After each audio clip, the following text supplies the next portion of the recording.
En el presente documento multimedia pretendemos acercarnos un poco tan siquiera a alguna de las identidades culturales pertenecientes a nuestro país, Colombia, y brevemente observaremos determinadas transiciones culturales y/o interculturalidades a las cuales las culturas en mención se han visto expuestas por una u otra razón hasta el día de hoy.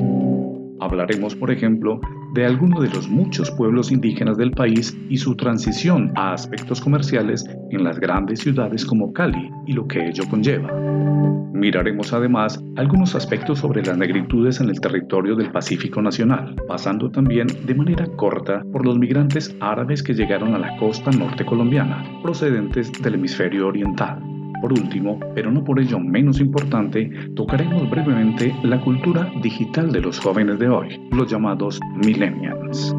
Acompáñenme a este pequeño recorrido intercultural. Bienvenidos. Indígenas guambianos, comunidad Misak.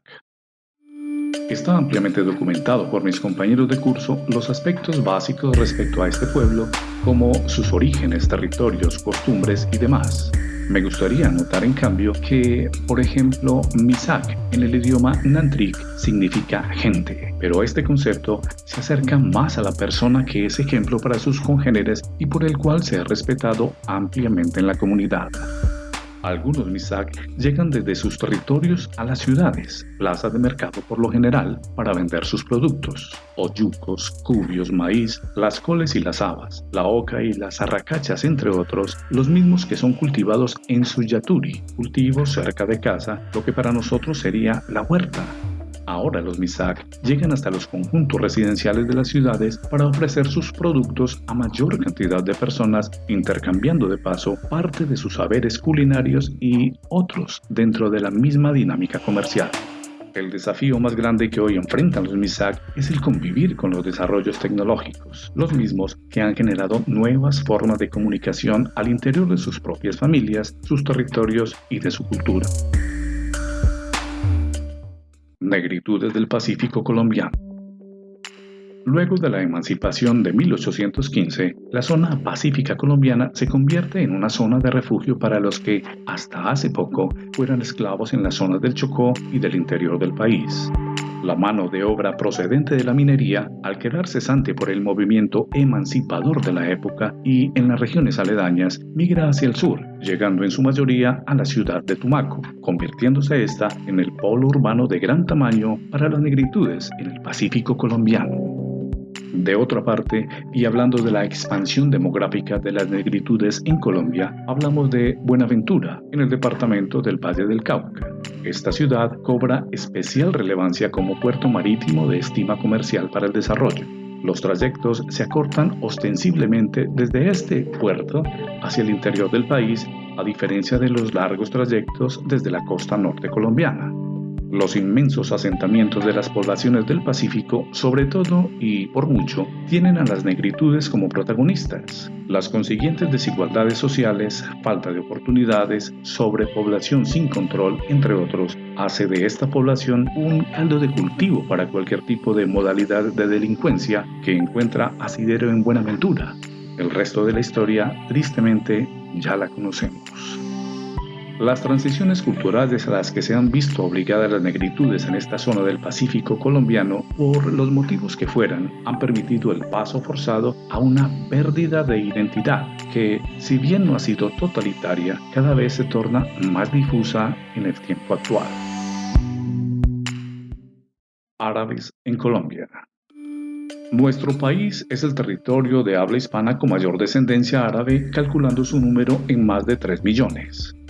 Generalmente son llamados siro-libaneses. Los primeros migrantes llegaron al país a finales del siglo XIX y principios del siglo XX, procedentes en su mayoría de Siria, Líbano y Palestina, territorios dominados en su totalidad por el Imperio Otomano.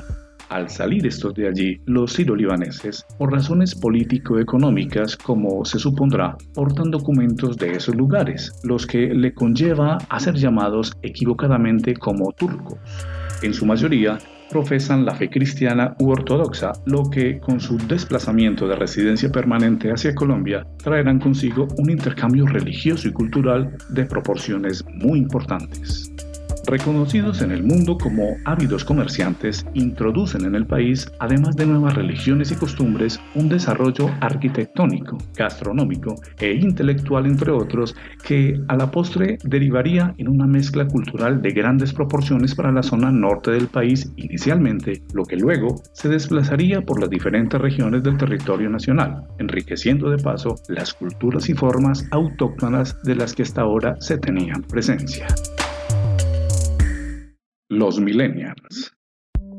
Tratar de enmarcar o definir a un sector de la población, y más si es a nivel global, no es tarea para nada fácil. Nos referiremos ahora a los millennials, a quienes se les sitúa, apareciendo como comunidad propiamente dicha, a los nacidos a partir de los años 80. Los millennials son una generación de personas netamente digitales tecnológicamente hablando, superconectados a las redes de Internet, terminales tecnológicas o cualquier otro tipo de medio tecnológico actual. Poseen valores socialmente éticos muy definidos por lo general. Se diferencian de una manera muy marcada de sus generaciones antecesoras. Prueba de ello, y a manera de ejemplo, podemos citar cómo ven los millennials el aspecto laboral como sustento principal en el día de hoy. Podemos mencionar dentro de sus características que son personas conectadas a la red de manera casi que permanente y a través de diferentes dispositivos de manera simultánea. Son personas sumamente preparadas en diferentes campos del conocimiento sin que un título sea su meta. Son emprendedores y tratan de emanciparse de los sistemas tradicionales socialmente aceptados: trabajo, estudio, dependencia, etc. Los millennials no responden lo mismo que los demás a estímulos comerciales. No responden como las demás personas de otras generaciones. Ellos acuden más fácil a una recomendación de un allegado o influencer que a otro tipo de estímulos. Son personas muy cambiantes en sus preferencias. Lo que hoy les gusta puede que mañana ya no.